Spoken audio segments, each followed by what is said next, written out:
Irmãos e irmãs, nós estamos no segundo domingo da Páscoa. No Evangelho de hoje, na celebração, o Padre gostaria de refletir com vocês sobre 3 assuntos fundamentais para a fé de cada um de nós católicos. Peço que o Divino Espírito Santo me ajude, me ilumine, como normalmente nós costumamos fazer. Peço que vocês prestem bastante atenção na reflexão de hoje, guardem para a vida aquilo que vocês vão ouvir. 3 dúvidas muito comuns dos católicos, de nós cristãos, são respondidas no Evangelho de hoje. A primeira dúvida, algo muito comum, é: o que foi a ressurreição?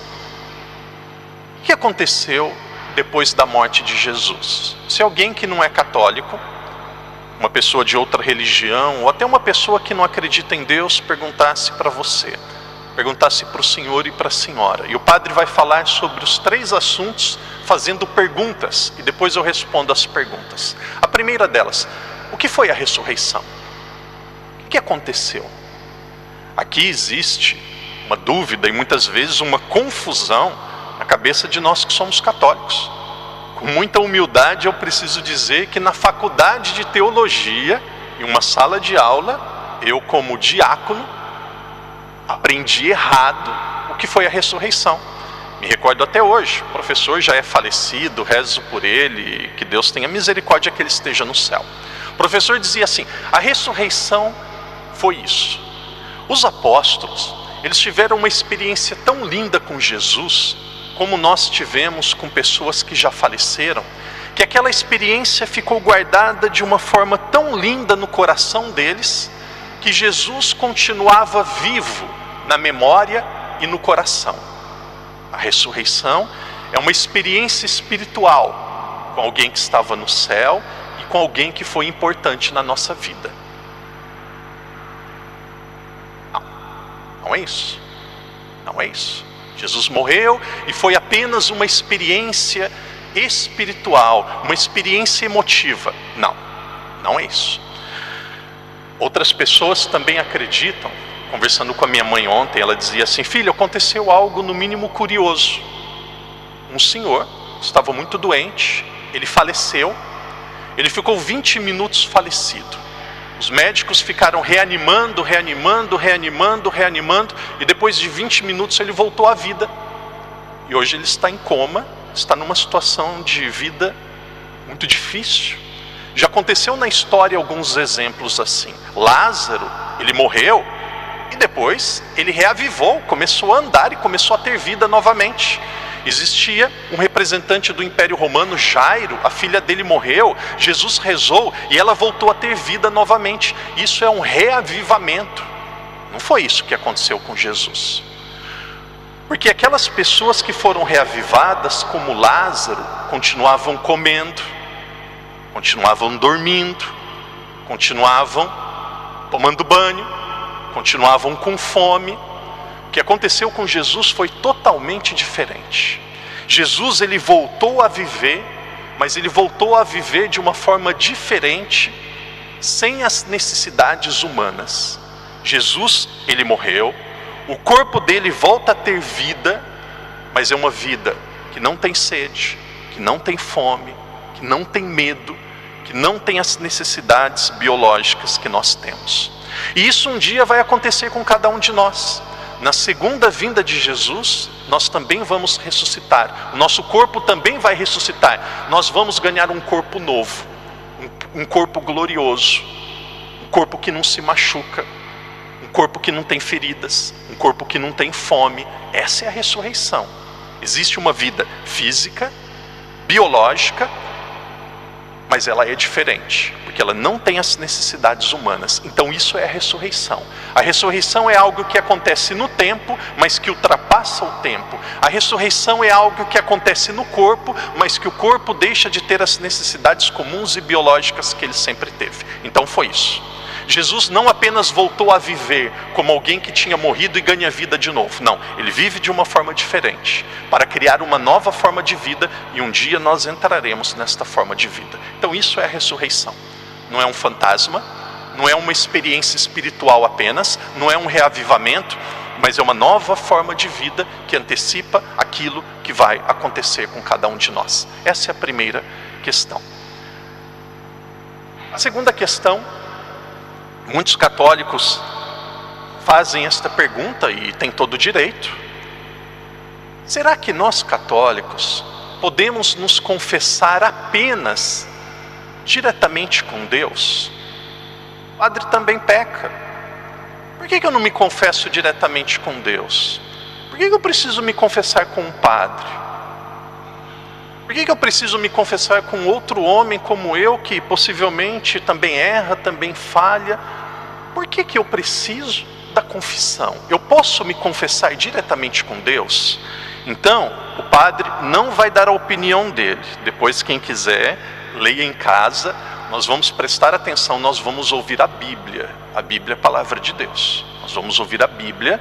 Depois, se não for claro, o padre vai dar uma outra explicação. Depois da morte de Jesus, havia ainda um outro problema para ser resolvido.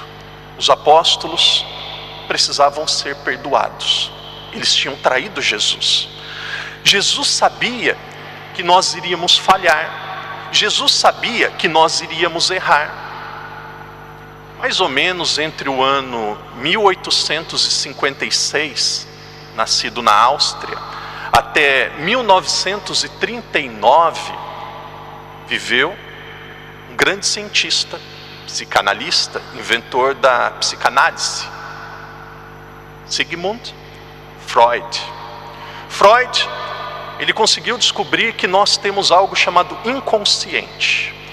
E na nossa história nós guardamos traumas do nosso passado que afetam a nossa vida hoje.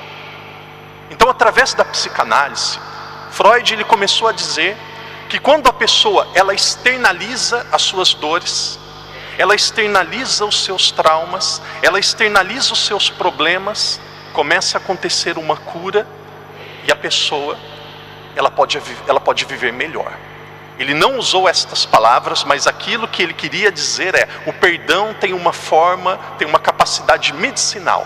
O perdão tem uma capacidade de transformar a nossa vida. E nós sabemos, quando nós estamos brigados com alguém, quando nós temos um conflito com alguém, como que é bom ouvir: eu te perdoo. Como que é bom ouvir perdão. Como que é bom dizer perdão, eu falei. Então aquilo que a psicanálise demorou 1900 anos para descobrir, Jesus já falou lá atrás. E o texto diz assim: os apóstolos haviam abandonado Jesus no momento que ele mais precisava. No momento da cruz era o momento que eles precisavam ficar ao lado dele. No momento da cruz era o momento que os apóstolos precisavam dizer: Senhor, se for preciso, nós ficamos no seu lugar. Eles abandonaram. Quais foram as primeiras palavras de Jesus quando ele encontrou os apóstolos depois da ressurreição? Talvez se fosse um pai ia ali com uma cinta, ia pegar o filho, ia dizer: por que você me abandonou? Por que você fez isso? Por que você me traiu? Por que aconteceu isso? Quais foram as primeiras palavras de Jesus depois que ele foi traído e encontrou os seus apóstolos? As palavras foram: a paz esteja convosco. Veja, não foram palavras de punição. Ele disse: a paz esteja convosco. Eu imagino a tranquilidade, eu imagino a alegria, eu imagino o conforto para os apóstolos. Haviam traído, muitas vezes não é preciso dizer: eu te perdoo, me perdoa. Não, um gesto de carinho já diz que aconteceu o perdão. Então Jesus se encontra com eles e diz: a paz esteja convosco. E aí Jesus continua e diz assim: assim como o Pai me enviou, também eu vos envio a vós. Um dos motivos que Jesus foi morto, as autoridades judaicas não aceitavam que Jesus perdoava os pecados. Para os judeus, para nós, quem tem poder de perdoar os pecados é Deus. Então muitas vezes Jesus dizia: os teus pecados estão perdoados, não volte a pecar. Os teus pecados estão perdoados, mude de vida. Então eles diziam assim: quem é esse homem para perdoar os pecados? Jesus perdoando os pecados, ele está dizendo que ele é Deus. Então, aqui Jesus, ele tem a capacidade de perdoar os pecados. Ele diz para os apóstolos: como o Pai me enviou, eu envio vocês.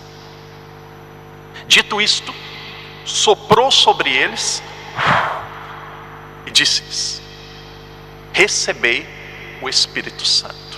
A paz esteja convosco. Como o Pai me enviou, eu envio vocês. Receba o Espírito Santo. Aqueles a quem perdoardes os pecados, ser-lhes-ão perdoados. E àqueles a quem os retiverdes, serão retidos. Aqui Jesus ele dá o poder, ele dá autoridade para os apóstolos perdoarem os pecados no lugar de Jesus. Aquilo que só Jesus podia fazer, ele dá autoridade para os apóstolos fazerem. Aqui Jesus cria, institui o sacramento da confissão. Perguntava ontem na missa, em São Domingos, e pergunto hoje novamente: Nossa Senhora tinha o poder de perdoar pecados? Não tinha. São José tinha o poder de perdoar os pecados? Não tinha. Zaqueu tinha o poder de perdoar os pecados? Não tinha. São Mateus tinha o poder de perdoar os pecados? Tinha. São Tomé tinha o poder de perdoar os pecados? Tinha. São Pedro tinha o poder de perdoar os pecados? Tinha. Bartolomeu tinha o poder de perdoar os pecados? Tinha. Santo André tinha o poder de perdoar os pecados? Tinha. Moisés tinha o poder de perdoar os pecados? Não. Todos aqueles que estavam na multiplicação dos pães tinham o poder de perdoar os pecados? Não. Querido irmão, querida irmã, não tem como ser mais claro. Jesus deu aos seus apóstolos a capacidade de perdoar os pecados. Mas por que Jesus fez isso? Porque ele sabia que nós iríamos precisar. Porque ele sabia que aquilo que depois de 19 séculos, Freud descobriu que é preciso externalizar as nossas dores, Jesus lá atrás sabia. E aqui vamos ser muito honestos. Pecou, errou, lá na cama dormindo. Jesus, eu tô arrependido, me perdoa? Ah, ok, perdoo. Ah, então tá bom, tá. E aí tá perdoado. Ah, não funciona. Não funciona. Não funciona. Às vezes tem professor, tem aluno, que o professor engana que está ensinando, o aluno engana que está aprendendo, e parece que está tudo bem, a gente sabe que não funciona. Algumas vezes é assim, não funciona. Imaginário, o pensamento não funciona. Jesus sabe que é preciso algo físico, verbalizar, colocar para fora. Então Jesus ele cria. Mas será que Jesus ele queria criar apenas para aqueles apóstolos, e quando os apóstolos morressem, acabasse tudo isso? Seria uma grande pena. Imagina, os apóstolos morreram, acabou. Não, Jesus ele queria que tudo isso fosse transmitido através da sucessão apostólica. O padre já disse outras vezes, e paciência, ouçam novamente. Na Igreja Católica nós temos algo chamado legítima sucessão apostólica. Cada um dos apóstolos deixou outro apóstolo, que deixou outro, que deixou outro, que deixou outro. Se vocês voltarem, Bispo Stephen Lee, vão encontrar Domingos Lai, voltam para outro, vão encontrar um bispo que era de Portugal, e outro que era de Portugal. E se volta lá atrás, nessa genealogia, possivelmente nós vamos encontrar São Tiago, que foi para Compostela, e depois fundou as igrejas em Portugal.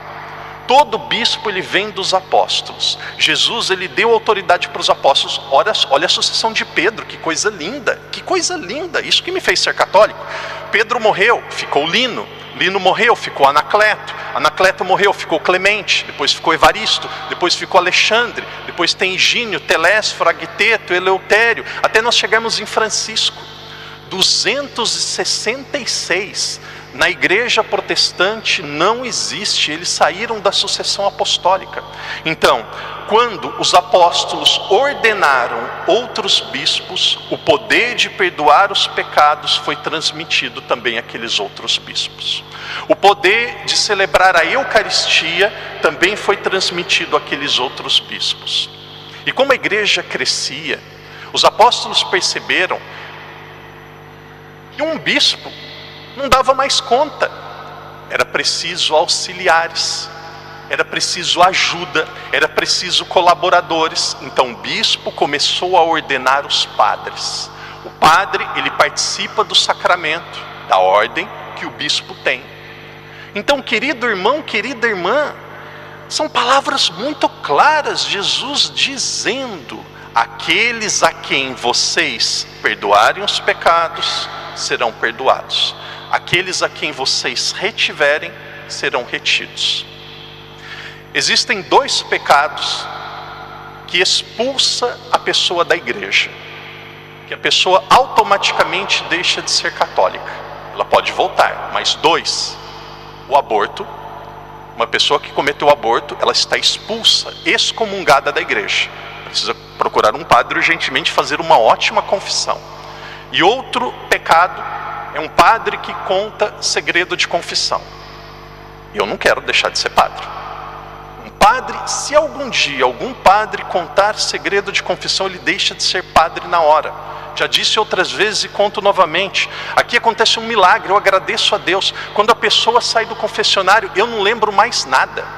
E eu pedia para Jesus, Jesus me ajude. Imagina o tormento que ia ser a vida do padre, ficar lembrando o pecado dos leigos. Imagina, eu vejo você, mas então você pegou aquele dinheiro no trabalho? Então você não vai na missa? Então você e o seu pai brigaram? Imagina, a vida do padre ia ser um inferno. O padre não lembra nada, não lembra nada. Gente, isso é um milagre. A confissão é um milagre. A confissão é um milagre. A confissão é um presente de Deus. Padre, os protestantes, o pastor tem poder de perdoar pecados? Não tem.